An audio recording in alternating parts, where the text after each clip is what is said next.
started to doubt that God gave me a voice to speak up and to defend the weak. I started believing that I was one who was meant to be quiet and sit in the background and not offend people. My mother and my father came and broke down that bedroom door that I had locked up. This is not who God called you to be. This is not who we raised you to be. We raised you to be a warrior. Welcome back to the Next Gen Prophets podcast. I am your host, your mentor, and big sister, Deborah-Anne Dene Felthazen. And I promised you last week we were going to take a deeper look at the impact of the Next Gen Prophet on culture and what defines that culture. But hold up. Before I jump at the gun and get ahead of myself, let me back up a little bit. If you have not already booked your free prophetic consultation so that I can help accelerate you in your prophetic ministry, if you have not booked that consultation yet, I want you to go to www.myprophetictribe.com and book your free prophetic consultation. I want to know your name. I want to know what God has told you you need to do, and I want to help you step into your prophetic process and accelerate you into your prophetic destiny. So go ahead, go submit that form, get that appointment booked for a time and day that works best for you, and let's meet one-on-one to chat about your prophetic process. This is something Michael and I are absolutely passionate about. We don't just do these podcast episodes and we don't just minister to our tribe just because. No, we do this because we want to see you grow, and we are as passionate about your call as you are, if not more so. So, www.myprophetictribe.com, go book your consultation, and let's jump into today's podcast.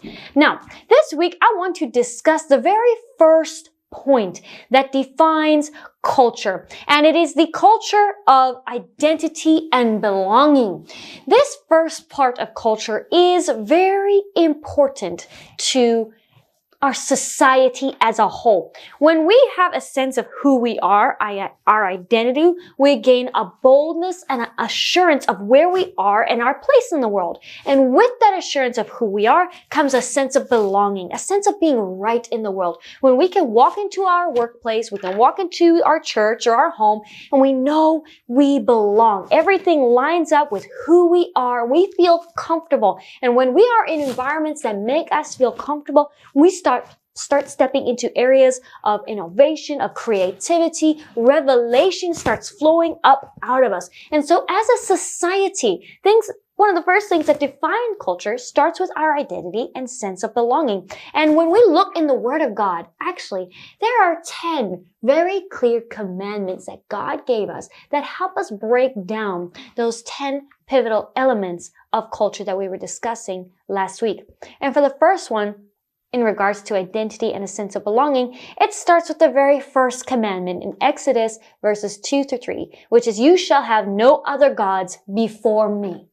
In this beginning part of the 10 commandments, God starts breaking out to Moses and his children that they are a chosen people. In other words, affirming their place in the earth, affirming the fact that they were not put on this earth or brought to that promised land by accident. God had a plan, God had a purpose, and he always intended to save them from the Egyptians and lead them to the promised land. Now, we all know that the Israelites go through a little bit of a journey through the wilderness because there's some core situations. There's the situation with the snake and the salty water, and there's a lot that happens through there. But the purpose of God calling them out of Egypt and giving them that first commandment of, "You shall have no other God above me," did twofold.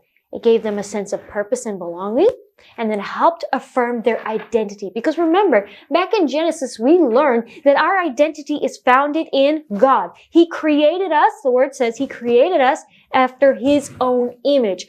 Who you are, your eye color, your hair, how you hold yourself, the tone of your voice, that little dimple when you smile, and maybe that little gimpy toe, all of that is designed after God. Your identity is founded in who God is. And so when we as prophets begin to step into our prophetic call, we start embracing the destiny God placed on our lives. We begin to get to know God in an intimate relationship. And that intimate relationship doesn't just tell us about who our Heavenly Father is and why our bridegroom loves us so much, but when we come to understand who He is and why He loves us, we become to understand who we are and why we are so lovable. Why does He love that dimple? Why does He love that gippy toe? Why does He love that hair color on you? You now get a full picture of who you are and who God created you to be. Now, with that sense of identity, you see yourself through God's eyes.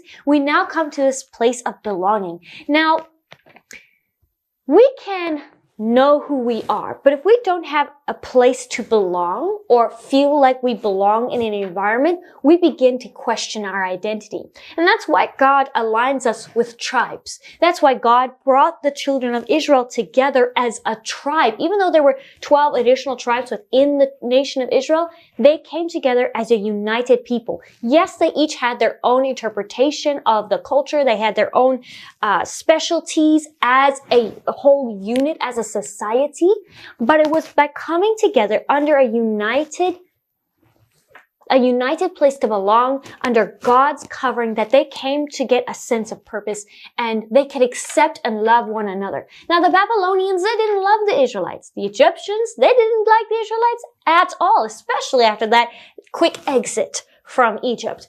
And a lot of the other nations around them did not like the Israelites because they did not have the same relationship or fear and understanding of God the Father, who said, "You shall have no other God before me." It did not make sense to them because they grew up in a nation that believed that what you could do for yourself and the place that you made for yourself, that was it. If you could raise yourself up, if you could push through and you took what you wanted, then you were the man. You were it. But now here come the Israelites with this new sense of belonging and sense of identity founded in not what they could do, but what God could do for them and through them. This baffled the people of Israel around them. And I want to encourage you, Next Gen Prophet, because you've been wandering around in a wilderness yourself. Whether that's in your family environment, your workplace, whether it's in the church, whether it's in your community, you've been wandering around in a bit of a desert.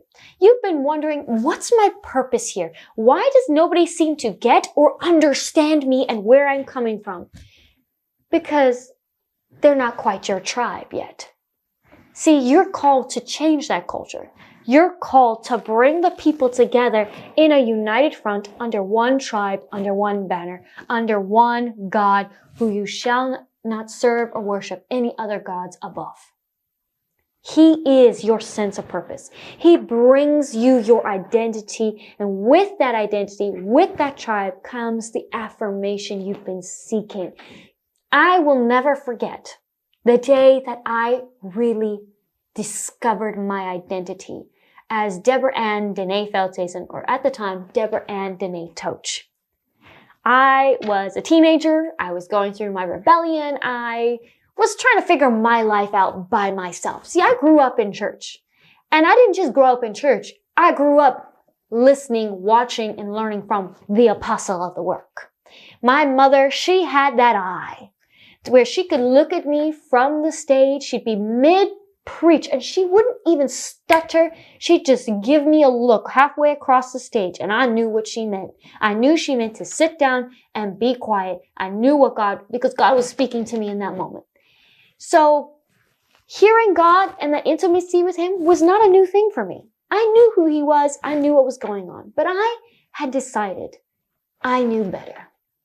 That it was up to me to discover my identity outside of God, because what did my parents know anyway, right? They had never been teenagers. They'd never been through what I've been through. And so the more I tried to find my identity outside of myself, I tried to find it in worldly things. I would shut myself up in my room and stay up until 2, 3 in the morning watching random YouTube movies and the social medias and trying out all these things and getting on with these social media and other communities out there, trying to find my sense of belonging. And the more I tried to find it, the more isolated I became. The more I lost my sense of belonging. And honestly, I lost my sense of identity. I thought that I was a bold, strong, independent woman, I started to doubt that God gave me a voice to speak up and to defend the weak. I started believing that I was an introvert. I started believing that I was one who was meant to be quiet and sit in the background and not offend people. But then one day, by the grace of God, my mother and my father came and broke down that bedroom door that I had locked up, turned on the light, and pulled me out of that room and said, Deborah-Anne Dene Veldhuizen. Or in that case, Deborah-Anne Dene Toch. This is not who you are. This is not who God called you to be. This is not who we raised you to be.